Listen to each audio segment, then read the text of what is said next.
매주 수요일 함께하는 후속 대화 모드 국산차 도감 세 번째 시간. 오늘의 주인공은 바로 현대차의 비운의 소형 크로스오버 혼라이프 SUV 베뉴 되겠습니다. 여러분들 베뉴 하면 어떤 게 가장 먼저 떠오르십니까? 애매하긴 하죠. 네. 비행기 광고, 운전면허차. 저도 이거 가장 먼저 떠오릅니다. 적외선 무르봉어. 자, 보고 계시는 현대 베뉴 2019년 여름 수송기에 실려서 화려하게 등장했습니다. 자, 이 광고 기억나시나요? 이 광고 굉장히 인상적이었죠? 이때만 해도 베뉴가 막내였어요. 네, 막내와 큰형과의 대결. 광고 음악도 굉장히 괜찮고 그림이 너무 좋아요. 그러니까 어딘가에 숨어있던 그런 팀원들이 하나의 목표를 가지고 한 곳에 모이는 그런 연출은 언제 봐도 먹히는 것 같습니다. 그러니까 이 광고가 되게 인상적인 게 인물이 한 명도 안 나오잖아요. 젊은 사람, 젊은 여성, 젊은 남성, 잘생긴 사람 나오는 것도 아닌데 이 제품만으로도 충분히 주인공이 될 수 있다는 그런 느낌을 주는 면에서 아주 좋았습니다. 네, 디자인 깔끔합니다. 어디 하나 팍 튀는 구석도 없고 그렇다고 막 화려하지도 않은 그냥 무난한 소형차 그 자체입니다. 그래도 앞모습 보면은 뭐가 가장 먼저 떠오르십니까? 영상에서도 봤던 팰리세이드의 분위기를 상당 부분 반영해서 작지만 그렇다고 또 유약해 보이지는 않는 당당하고 다부져 보이는 인상 보여주는 게 특징이라고 할 수 있습니다. 이때 당시 현대차 패밀리룩이었죠. 듀얼램프 패밀리룩을 따라서 이 차도 기존 위치에는 방향 지시등 램프만 넣어놓고 메인 헤드램프는 범퍼 아래쪽에 자리한 모습 볼 수 있고요. 여기 폭스바겐 소형 SUV T-Roc 과 유사한 형태로 하단 메인 헤드램프를 LED 주간 주행등이 감싸서 헤드램프를 강조하는 모습. 그래서 이게 좀 멀리서 보면 볼이 발그레 보이는 느낌이라서 차가 좀 귀여워요. 그래서 멀리서 봐도 그냥 저 차 베뉴구나 확실히 알 수 있습니다. 이 비슷한 디자인의 T-Roc은 우리나라에서 많이 안 팔렸기 때문에 이렇게 생긴 차들은 베뉴라고 보시면 되겠습니다. 베뉴의 헤드램프가 좋은 게 윗급에도 없는 스태틱 밴딩 램프, 코너링 램프죠. 핸들 꺾으면 그 방향으로 켜지는 코너링 램프가 들어가 있어서 야간에 어두운 시골길 또 골목길 주행할 때 좋습니다. 밤에 어두운 아파트 단지들이 있는데 보행자나 이런 물건들 발견할 수 있는 굉장히 유용한 기능 중에 하나죠. 그게 깡통부터 기본 적용이 돼 있다. 그리고 이거 좀 디자인은 뭐 크게 차이가 없는 프로젝션 헤드램프 디자인인데 상위 트림에는 LED 헤드램프가 또 들어갑니다. 무난하고 심심한 디자인이라 푸톤 외장 컬러를 제공해서 좀 더 멋스럽게 꾸밀 수 있도록 한 것이 특징이고요. 그리고 컬러를 10가지나 제공을 해줬습니다. 컬러를 10가지나 제공해서 좀 더 개성 있게 꾸밀 수 있게 했다. 좀 뭔가 중형차, 중대형차 이런 차들은 진중함이 떨어져 보이기도 하고 무게감이 떨어져 보이기도 하고 유채색을 선택하기가 좀 부담스러운 면이 있는데 소형차들은 확실히 그런 부분에서는 자유롭죠. 그리고 이제 최상위 트림으로 디자인 특화 모델 플럭스라는 트림을 제공해서 외관을 좀 더 멋스럽게 꾸밀 수 있었는데 이 하위 모델은 그릴이 그냥 말 그대로 진짜 그릴입니다. 고깃집에서나 볼 법한 느낌. 이 불판 같은 격자 무늬에 울룩불룩해서 더 그래 보여요. 이 두툼한 목살 한 덩이 이렇게 올라가 있으면 고기 굽는 맛이 날 것 같아요. 그래서 이제 디자인 특화 모델 플럭스라는 트림을 추가하면 이 그릴이 기본 모델보다는 확실히 멋스럽다. 뒷모습도 비교적 단순하게 구성이 됐죠. 이 헤드램프와 결을 맞춘 네모네모한 램프, 가로선이 강조가 되는 캐릭터 라인들을 써서 차급에 비해 안정적이어 보인다. 좀 다부져 보이는 인상을 만들어냈다. 그리고 인상적인 부분이 렌티큘러 패턴이라는 어렸을 때 우리 책받침 같은 거 이렇게 각도에 따라서 그림이 달라지는 그런 책받침 있었잖아요. 포토카드나 그런 기술입니다. 렌티큘러가 보는 각도에 따라서 리어램프의 이 패턴이 보석처럼 반짝반짝거려요. 그런 기술이 세계 최초로 적용이 돼 있다. 뒷모습이 워낙에 심심하니까 리어램프 그래픽에 좀 힘을 준 거죠. 여러분들 이 차가 어떤 시장을 타겟으로 개발된 모델인지 아십니까 혹시? 그쵸? 인도 시장을 목표로 개발된 모델이에요, 이 차는. 그래서 인도의 소형차 세금 규정, 소형차 규격에 맞춰야 되다 보니까 전장을 4m 이내로 끊어야 됐고요. 와중에 실내 공간은 또 확보를 해야 되잖아요. 전고는 또 양껏 높이고 휠베이스는 휠베이스대로 작고 그래서 좀 짜리몽땅해 보이는 느낌이 있죠. 동급에 비해서는요. 저번에 보니까 어디 댓글에서도 이 차 경차처럼 보였다 이렇게 말씀하시는 분이 있던데 이해가 되는 부분입니다. 실제로 작습니다. 그리고 비율상 작아 보이기도 하죠. 그래서 휠이라도 크면 나름 SUV스럽고 괜찮은데 작은 휠 들어가 있으면 굉장히 볼품 없어집니다. 이렇게 돼요. 타이어 폭도 17인치는 205인데 15인치 그리고 스틸은 185여가지고 차가 굉장히 왜소해 보이죠. 안 튼튼해 보여. 이 휠 사이즈가 차의 이미지에 미치는 영향이 엄청난 차예요. 이 차는. 대부분 렌터카가 이런 15인치 아니면 스틸 사양이기 때문에 17인치 휠만 들어가줘도 자가용 느낌이 난다라고 할 수가 있겠습니다. 네, 인테리어. 실내도 외관이랑 결이 비슷합니다. 굉장히 무던한, 그러니까 어느 누가 타더라도 이 차량의 모든 기능을 헷갈리지 않게 굉장히 손쉽게 이용할 수 있는 그런 구성이고, 시트 포지션에 비해 대시보드가 좀 낮게 배치되어 있어서 시야가 굉장히 쾌적합니다. 다른 SUV들에 비해서 이 스티어링 휠이 앞쪽으로 살짝 각도가 누워있는 느낌입니다. 그래서 전반적으로 키가 작은 분들도 굉장히 손쉽게 운전을 할 수가 있어요. 시트 포지션을 따로 별도로 높게 조정하지 않아도 굉장히 편리한 운전 자세, 시야가 펼쳐진다. 공조장치 조작부 때문인지 과거에 베르나가 좀 떠오르기도 하고요. 그 베르나와 프라이드의 관계처럼 앞서 출시됐던 기아 스토닉을 말 그대로 현대화 시켜놓은 듯한 느낌도 좀 있죠. 스토닉이 형제차라고 보시면 되겠습니다. 그리고 곳곳에 쓰인 부품들 굉장히 낯이 익습니다. 아마 눈썰미 있는 분들은 알아채실 거예요. 이게 어디서 온 부품들인지. 스티어링 휠이랑 기어 레버는 코나, 그리고 아이서티 같이 소형차 라인업이 쓰는 부품을 그대로 갖고 왔습니다. 이 계기판은 아반떼가, 더뉴 아반떼가 쓰던 거고요. 그래서 갓 나온 신차인데 뭔가 따끈따끈한 느낌이 아니에요. 그냥 형들이 입던 옷, 형들이 신던 신발, 물려받은 느낌, 기시감이 드는 그런 인테리어라고 볼 수가 있겠습니다. 조작감이나 디자인이나 다 무난해서 딱히 불만은 없어요. 쓰는데 전혀 문제는 없습니다. 그리고 가운데 8인치 인포테인먼트 시스템, 내비게이션 따로 안 넣어도 디스플레이 옵션만 선택해서 애플 카플레이나 안드로이드 오토, 후방 카메라도 이용할 수 있게 한 점 굉장히 좋다고 할 수 있고요. 그리고 이제 외관이랑 마찬가지로 실내에도 각종 컬러 파츠를 도입해서 차를 좀 더 개성 있게 꾸밀 수 있게 한 점도 좋은 부분입니다. 워낙에 심심하니까 이런 거라도 둘러주지 않으면 진짜 무색무취입니다. 그리고 이제 각종 희한한 액세서리들이 좀 많이 들어왔는데, 차에 연결하는 도킹 텐트도 있고요. 그리고 반려동물 태울 수 있는 무슨 펫 패키지, 이렇게 뭐 털 묻거나 산책시키고 바로 들어와서 발자국 찍히거나 뭐 이런 걸 방지할 수 있게 방호 시트, 그리고 이 적외선 무릎 워머라는 독특한 편의 장비를 하나 마련했는데, 제가 아까도 말씀드렸지만 이거 되게 궁금한 옵션 중에 하나예요. 겨울철에 무릎 시려울 때, 저는 여름에도 가끔 그러는데 반바지 입고 있으면은 무릎이랑 허벅지 앞쪽 좀 시려울 때가 있지 않습니까? 그래서 이제 손바닥으로 열심히 문지르곤 하는데, 그럴 때 적외선으로 뜨끈하게 데펴주는 장치라고 보시면 되겠고, 아무래도 이런 소형 SUV를 구매하시는 주 구매층 보통 여성분들이다 보니까 치마 입거나 하셨을 때, 겨울에는 아예 여기 무릎 담요 덮고 운전하시는 분들도 있죠. 그럴 때 유용할 것 같아요. 근데 소비자 평가가 좋았는지 안 좋았는지는 모르겠는데, 이게 다른 차로 확대가 안 되는 거 보면 딱히 쓸모가 없다, 뭐 이렇게 이야기가 된 걸까요? 네, 그리고 공간도 굉장히 무난하고 차급에 충실했습니다. 전장이 기존 엑센트보다도 좀 짧았죠? 따라서 레그룸은 좀 아쉬웠는데, 대신 좌우폭이 넓고 무엇보다 이제 천장이 높다 보니까 거주성은 확실하게 더 쾌적하게 느껴졌어요. 그러니까 면적보다 최적, 층고가 중요하다, 이런 말 있잖아요. 자동차 실내도 결국 방이니까 이 높이가 높은 게 거주성에 굉장히 좋은 영향을 준다.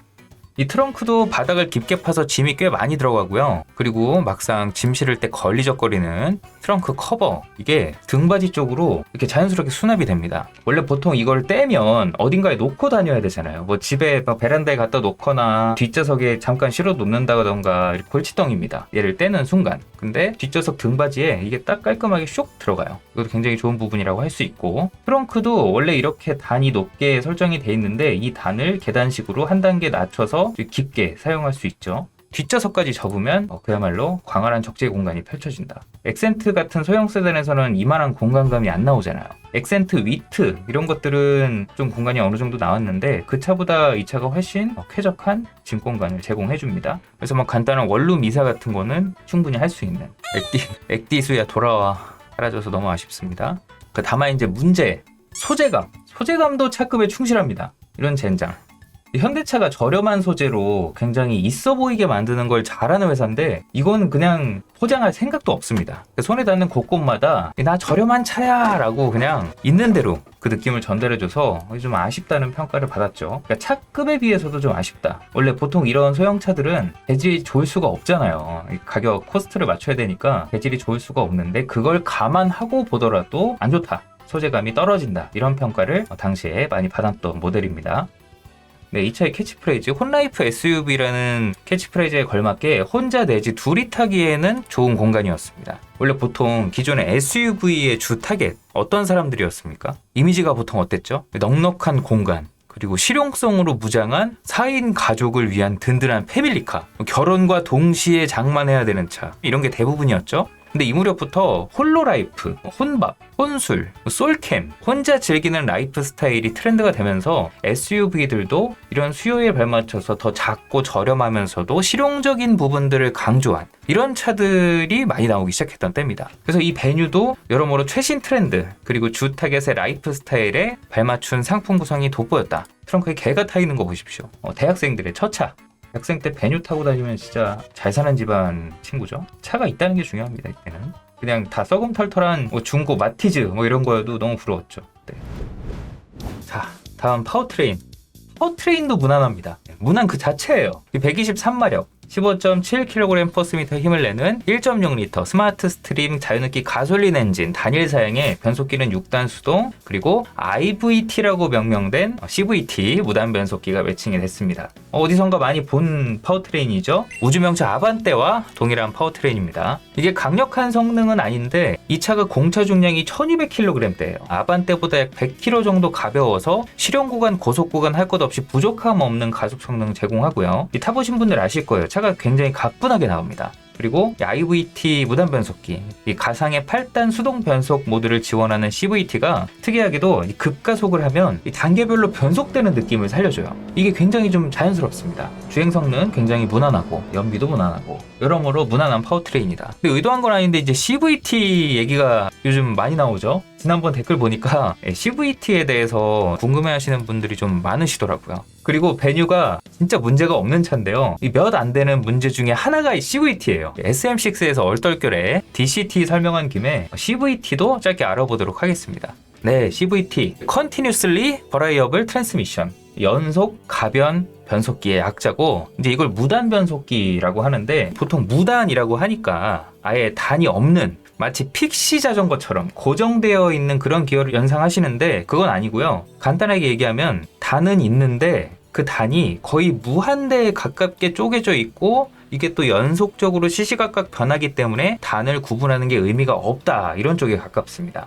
그냥 봐도 뭔가 구조가 다르죠. 엔진과 바퀴를 담당하는 두 개의 풀리가 하나의 금속 벨트 혹은 체인으로 연결이 되어 있는데 이 두 개의 풀리의 직경이 상호 간에 넓어졌다 줄어들었다 하면서 변속을 하는 방식입니다. 그러니까 픽시 얘기가 나온 김에 21단 자전거 기어를 떠올리시면 이해가 좀 쉬울 거예요. 그러니까 내 다리, 그러니까 엔진 힘에 해당하는 페달 쪽 풀리랑 구동축, 뒷바퀴 쪽 풀리가 서로 커졌다 작아졌다 하면서 상호작용 하잖아요. 기어가. 그러니까 가속이 필요할 때는 페달 쪽의 직경을 작게 만들어서 페달을 빨리 굴리고 이제 어느 정도 속도가 붙었을 때는 반대로 바퀴 쪽의 직경을 작게 잡아서 같은 힘으로 더 빠른 속도를 낼 수 있게 하고 차이점이라면 자전거는 기어 단수가 고정돼 있는데 무단 변속기는 이게 매끈하게 이어져 있어서 실시간으로 계속 변한다는 거죠. 엑셀을 밟는 정도, 속도 이런 거를 종합적으로 계산해서 알아서 이제 기어비를 자동으로 변경해준다고 보시면 되겠습니다. 최적의 기어비를 찾아서. 그래서 장점은 효율이 좋습니다. 엔진의 최적의 효율을 내는 구간에 딱 맞춰서 정확한 변속을 할 수가 있어요. 그러니까 다단 변속기들이 못하는 어떤 절대 각도 같은 걸 찾아주는 거죠. 그러니까 7.2단에 해당하는 지점, 4.5단,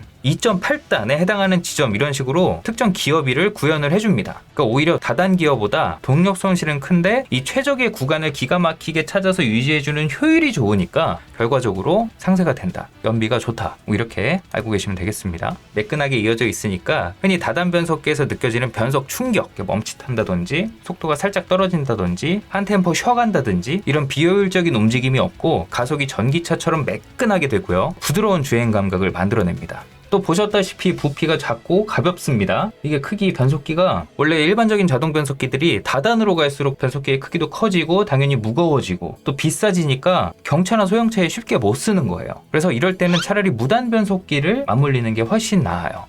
근데 이제 장점이 있으니까 단점이 있겠죠. 소소하게는 재미가 없습니다. 진짜 말 그대로 운전하는 맛이 안 납니다. 이게 대부분의 자동차가 다단 변속기를 쓰니까 기계가 착착 맞물려가는 느낌이 나면서 운전 감각을 좀 살려주고 그리고 대부분의 소비자들이 이런 감각에 익숙하죠. 근데 CVT는 딱히 그런 게 두드러지지가 않으니까 내가 느끼는 감각이랑 차의 상태가 매칭이 좀 안 될 때가 있습니다. 이 전기차 처음 운전해 보시는 분들이 어색하다라고 느끼는 게 약간 이런 거랑 비슷하죠. 그리고 이 세상의 모든 도로가 평평한 평지기만 하면 문제가 없을 텐데 이 간혹 컴퓨터랑 쿵짝이 잘 안 맞아서 이 제어를 이상하게 할 때가 있습니다. 아까 자전거 얘기 다시 떠올려 보면 언덕 열심히 올라가는데 초입부터 기어를 이제 착착 바꿔서 무난하게 올라갈 거를 운전자가 멍구여가지고 속도 다 줄어들 때까지 높은 기어 유지해서 꾸역꾸역 올라가다가 힘이 다 빠지고 나서 이제 그다음부터 기어 내리는 그런 상황이 종종 발생한다. 당연히 연비 안 좋아지겠죠, 이럴 때. 그렇죠. 애매한 언덕에서 좀 그런 게 두드러져요. 그리고 모든 CVT 차들이 공통적으로 공유하는 내구성 문제가 있습니다. 이게 풀리랑 벨트, 그러니까 체인이 톱니가 아니라 매끈하게 이어져 있다고 했죠. 뭐 체인을 쓰는 차들도 있고 뭐 벨트를 쓰는 차들도 있습니다. 그 벨트도 고무 벨트 얘기하는 게 아니라 금속 벨트예요. 철로 된 금속 벨트입니다. 얘도 쇠고 이 풀리도 쇠고 이게 마찰을 하는데 뭐가 안 나올 수가 없죠. 이게 시간이 지나니까 갈려요. 그럼 여기서 이제 쇠가루가 나오겠죠. 이게 오일에 둥둥 떠다니면서 변속기를 고장냅니다. 동맥경화 같은 게 생겨서 고장이 난다. 그래서 오일을 주기적으로 갈아줘야 됩니다. 이 변속기는 무교환입니다 하고 홍보하는 자료들도 있죠. 매뉴얼에 써있는 경우도 있는데 실제 사례들을 종합해보면 그런 거 없다는 게 정설인 것 같아요. 그래서 5만 킬로 정도마다 미션 오일 관리를 해주는 게 좋다고 알려져 있습니다. 이게 또 엔진 쪽에 힘이 너무 세면 엔진 쪽 풀리가 헛돌면서 이게 확 갈려버리는 경우도 있어요. 이제 슬립이라고 하죠. 기억하시는 분들이 있을 텐데 우리나라에서 CVT라는 단어를 그야말로 나락으로 떨어지게 만들었던 오래전 마티즈 CVT가 이 문제 때문에 그렇게 된 겁니다. 그러니까 엔진의 힘이 변속기의 한계보다 높아가지고 변속기 자체가 망가져버린 거예요. 극단적인 예를 들어서 소개해드린 거지 저거는 설계미스였습니다. 요즘 나오는 CVT들은 저런 어처구니 없는 경우는 없긴 한데 그래도 금속이 갈리면서 생긴 쇠가루들 그리고 뭐 이물질 또 마모에 의해서 슬립이 발생할 수도 있으니까 주행 중에 속도는 안 올라가고 그냥 이상한 소음만 나는 그런 상태가 되면 변속기 점검을 한번 해보셔야 된다고 할 수가 있겠습니다. 대충 어떻게 운전을 하셔야 되는지 아시겠죠? 이 변속기에 부하를 주는 급가속 굉장히 안 좋고요. 어떤 변속기든지 사실 그거는 굉장히 안 좋은 건데 CVT는 좀 더 치명적이다. 나긋하게 또 부드럽게 운전하는 할배 운전하시는 분들한테 알맞습니다. 문제가 생기면 돈이 많이 깨집니다. 수백 쉽게 깨져요. CVT 도감 마무리하고요. 그래서 어쨌든 베뉴도 실용 구간에서 좀 더 느긋하게 운전하시는 분들한테 더 어울리는 주행 특성입니다. 그래서 연비는 공기 저항이 좀 있다 보니까 아반떼랑 비슷하게 연비가 나와요. 굳이 디젤 아니어도 유류비 부담이 덜해가지고 출퇴근 고속도로 종종 타시는 분들 경차보다 오히려 이쪽이 더 나을 수가 있습니다. 뭐 주행 안정성 다 떠나서요. 연비 면에서도요. 이 베뉴를 선택하는 게 경차보다 나을 수도 있다. 톨비 반값 아끼는 것보다 기름값으로 더 아낄 수도 있어요. 네, 그리고 SUV라고 말을 하려면 적어도 성의는 보여야 되지 않겠습니까? 전용 구동 모델밖에 없긴 한데 기존의 에코, 노멀, 스포츠, 이 드라이브 모드 세 가지 외에 거친 길에서 약간의 도움을 받을 수 있는 머드, 샌드, 스노우 이 세 가지의 트랙션 모드를 추가로 제공했습니다. 이 전자식으로 바퀴가 헛도는 걸 방지해서 험로 탈출에 도움을 주는 그런 기능이 탑재가 됐다. 다만 승차감에서는 좋은 평가를 받지 못했습니다. 전장은 짧은데 무게중심이 높으니까 주행 안정감을 잡는 쪽으로 방향을 잡았는지 서스펜션이 생각보다 살짝 단단하게 세팅이 돼 있어서 말 그대로 노면의 정보를 그대로 읽는다. 도로의 포장 상태를 타이어와 나의 엉덩이가 공유한다. 뭐 이런 반응이 많았고요. 특히 뭐 뒷좌석 승차감이 경차 수준이다. 뭐 이렇게 말씀하시는 분들이 있는데 솔직히 이 차급은 승차감이 다 이래요. 그냥 기대에 못 미치는 거지 경차보다는 확실히 낫죠. 헤스포랑 이거랑 나란히 놓고 타보세요. 급 차이는 확실히 날 거예요. 경차 수준은 아닙니다. 매년 자잘한 연식 변경으로 각종 사양들이 변경되거나 추가가 됐습니다. 한국인이 사랑에 맞이하는 편의 장비 뭐 있죠? 통풍 시트 맞습니다. 2021년식 연식 변경 모델부터 추가가 됐고요. 선택률이 저조했던 6단 수동 변속기 이 수동 변속기가 빠지면서 기본 모델 스마트 트림의 가격이 자동 변속기 추가분만큼 상승했습니다. 그전에는 1,400만 원대였는데 이젠 1,600만 원대가 됐어요.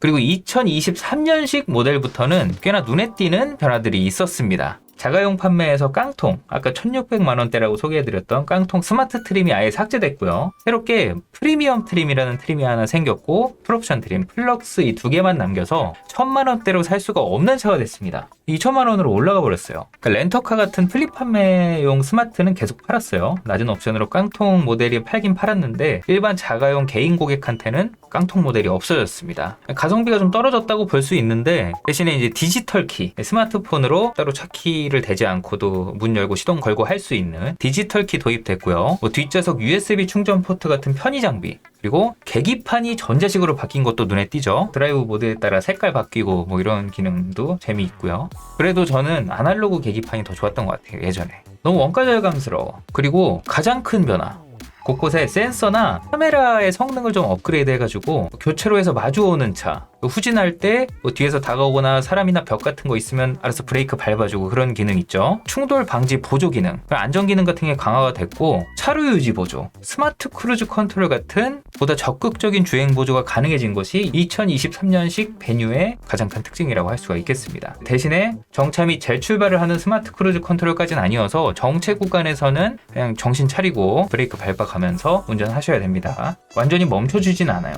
오토홀드가 없어요. 그 전까지는 베뉴가 차선 이탈 방지 보조랑 그냥 크루즈 컨트롤만 있었어요. 그래도 좋은 게 현대기아차의 차선 이탈 방지 보조는 다른 브랜드들처럼 핸들 놓으면 이제 좌우로 핑퐁 치면서 가는 그런 차선 이탈 방지 보조가 아니라 기본적으로 중앙 유지 기능이 살짝 있습니다. 그래서 좀 좋아요. 올류말리부 차선 이탈 방지도 그건 줄 알고 샀다가 주행 편의 및 안전장치의 변화는 개인적으로 느끼기에 유의미한 변화입니다.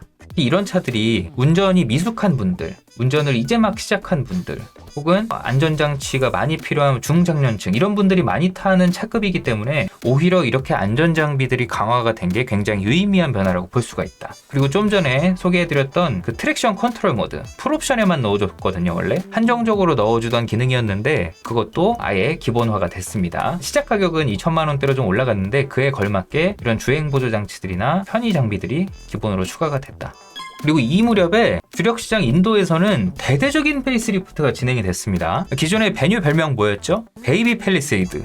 펠리가 페이스리프트를 하면서 훨씬 더 웅장해졌죠. 이에 발맞춰서 꼬맹이 팰리세이드 역시 대대적인 디자인 체인지를 이뤘습니다. 네, 팰리세이드랑 진짜 판박이죠. 소나타 DH 느낌도 살짝 나고요. 실내의 변화는 크지 않은데 인도 시장에 걸맞는 다양한 사양들이 들어갔습니다. 인도 시장에서는 이런 저렴한 소형차들도 어느 정도 여유가 있는 분들이 사는 차기 때문에 약간 고급스러운 앰비언트 라이트 같은 것도 들어가 있고요. 차량용 실내 공기청정기나 뒷좌석 에어벤트, 뒷좌석 리클라이닝까지 있습니다. 이런 식으로 인도형 베뉴가 변경이 됐다. 그럼 우리나라 보시다시피 내수형이랑 북미형은 이렇다 할 변화가 없이 그냥 연식 변경에 머물렀습니다. 그나마 방금 소개해드렸던 2023년식 모델에 추가된 최신 안전 및 편의 장비들, 이게 페이스리프트의 흔적이라고 볼 수가 있습니다. 이 바뀐다고 어차피 갑자기 베뉴를 막 사람들이 몇천 대씩 더 사겠습니까? 판매량에 큰 변화는 없겠지만 리프레시가 없는 거는 좀 아쉽죠. 그래도 디자인 바뀐 팰리세이드가 국내에서 상당히 인기를 끌었기 때문에 팰리세이드를 닮은 베뉴 페이스리프트가 나와줬으면 도로가 좀 더 재미있었을 것 같긴 해요.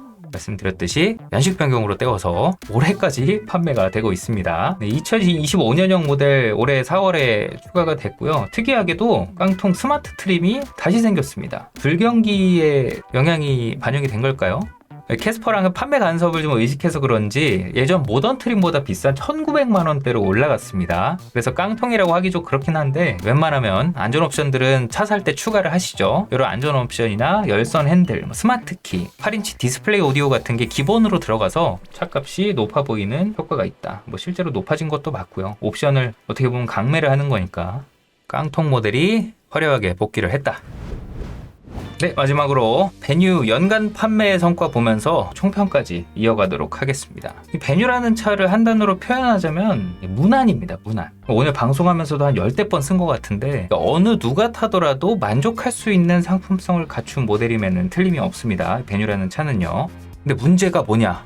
그런 차가 너무 많아요. 이 차급에 그런 차가 널리고 널렸습니다. 이제 레드오션이에요. 이 차급에 이미 기아 스토닉 있었죠. 중간에 르노 캡처로 풀체인지된 QM3 있었죠. 그 위로는 코나, 셀토스, 또 니로, 트렉스, XM3 있었죠. 아래로는 캐스퍼까지 나오니까 멀리 안 가고 한 지붕 안에서도, 그러니까 한 그룹 내에서도 이렇게 냅두지를 않는데 위에선 누르고 밑에선 치고 올라오고 샌드위치 신세가 되면서 코나 캐스퍼가 3, 4만 대 팔릴 때 이 차 만대 벽도 무너졌습니다. 자, 2019년 성과 16,867대. 여름에 출시된 것 치고는 꽤나 선방을 한 모습이죠. 이때가 이제 본격적인 판매량이라고 보시면 되는데 17,726대로 그다지 그렇게 임팩트 있는 판매 성과를 보여주진 못했다. 그리고 2021년식부터 판매가 서서히 줄기 시작하더니 작년에는 4,645대로 마감을 했습니다. 아쉽게도 지금은 존재감이 거의 없다시피 한 모델이 됐습니다. 솔직히 예견된 결과였다. 이걸 현대차도 당연히 알고 있었습니다. 그러니까 이 차가 출시할 때 내세운 연간 판매 목표가 15,000대예요. 다행히 2년차 때까지는 그럼 초과 달성을 한 거죠. 네, 순조롭게 출발을 했는데 바로 직전 도감에서 했었던 SM6의 판매 목표가 5만 대였습니다. 자그마치. 그러니까 이 말인즉슨 애초에 많이 팔려고 내놓은 차가 아니었다. 소극적으로 잡았다. 이 차가 나올 때는 이미 엑센트가 단종이 확정이 돼 있었습니다. 2016년부터 확정이 이미 돼 있었어요. 그리고 캐스퍼, 그 당시엔 광주형 일자리에서 생산이 되는 새로운 경영 SUV라는 이름으로 출시가 이미 공공연하게 밝혀진 때였습니다. 그래서 캐스퍼는 경차고 풀체인지 준비하고 있던 지금 팔리고 있는 디올류 코나는 몸집이 확 커졌죠. 그러니까 이 사이에 간극이 굉장히 큰데 여기를 그냥 비워놓으면 어차피 다른 회사 좋은 일 해주는 꼴이니까 마침 준비하고 있던 인도 전략용 소형 SUV를 투입한 거예요. 기아의 셀토스도 거의 동시에 나왔죠. 이 차도 사정은 마찬가지였는데 아이러니하게도 이 차는 같은 집안 형님 스포티지를 잡아먹고 대박을 쳤습니다. 스포티지를 컨슘해서 대박을 쳐버렸어요. 그래도 다행히, 아주 다행이죠. 주력시장 인도에서는 베뉴도 대박이 났습니다. 2019년, 2020년 인도 소형 SUV 판매량 2위에 올랐고요. 2023년까지 인도에서만 누적 40만 대가 판매되는 엄청난 성과를 달성했다. 다만 국내에서는 엑센트가 걸었던 길을 따라갔다. 이렇게 말씀드릴 수 있겠습니다. 네, 한편 2차급이 대부분 그렇듯이 중고시장에서는 감가 방어가 잘 되는 모델 중에 하나입니다. 그 신차로 인기가 없다 뿐이지 브랜드나 또 차가 나쁜 건 아니기 때문에 최신 연식은 감가 방어율이 신차 대비 한 18%, 20% 정도 선에 머물고 있고요. 좋은 컨디션의 물건은 솔직히 메리트 있다고 보긴 좀 어려워요. 중고차로 고르기에는요. 그렇다고 연식이 좀 낮거나 주행거리가 많이 있는 차를 사기에는 앞서 얘기했던 IVT, 그러니까 CVT 컨디션이 나쁠 수가 있으니까 구매 전에 이 변속기 관련된 부분을 꼼꼼하게 살펴보시고 구매하셔야 됩니다. 가격 차이만큼 어느 정도 변속기 수리비로 이 정도는 지출할 각오를 하고 구매하시는 게 나을 수도 있어요. 네, 그리고 아시다시피 운전면허 학원차로 지금은 더 유명합니다. 병아리 차들로 유명하다고 볼 수가 있고, 이종보통 자동면허 따신 분들, 특히 최근에 따신 분들은 운전 연습하면서 이 차 접해본 분들 계실 거예요. 엑센트랑 프라이드 단종된다는 소식이 나올 때 저도 개인적으로 어떤 차가 이 자리를 메꿀까 이런 궁금증이 있었는데, 영상 초반에 말씀드렸지만 이 소형 크로스오버들은 소형 해치백 그리고 소형 세단들을 대체하는 포지션으로 등장했습니다. 그래서 실제로 엑센트의 주요 소비처였던 운전 강습용 수요까지 얼떨결에 이 차가 가져온 거예요. 그래도 뭐 나쁜 게 있겠습니까? 낮고 좁아 터진 이제 소형 세단보다는 남녀노소 누가 타도 쾌적하게 운전할 수 있고, 또 SUV 열풍이라 SUV 타시는 분들 많아지면서 그에 맞는 자연스러운 변화기도 하죠. 이제 첫 차로 SUV 구매하시는 분들 많아지셨잖아요. 근데 반대로 생각해보면 운전 연습할 때부터 이 SUV로 시작을 해서 SUV를 운전하는 감각에 익숙하니까 그게 첫 차로 SUV를 선택하는 그런 경우가 많아졌다. 이렇게 보이기도 합니다. 그러니까 예전에 엑센트나 프라이드로 운전 연습을 했던 분들은 아반떼를 타도 별로 안 이상했단 말이야. 근데 베뉴를 타다가 아반떼를 타면 상대적으로 훨씬 불편하게 느껴진다. 운전 못하겠다 이러시는 분들도 있어요. 그래서 첫 차로 각광받던 아반떼 뭐 이런 거보다 셀토스 이런 걸로 처음부터 시작해버리는 거죠.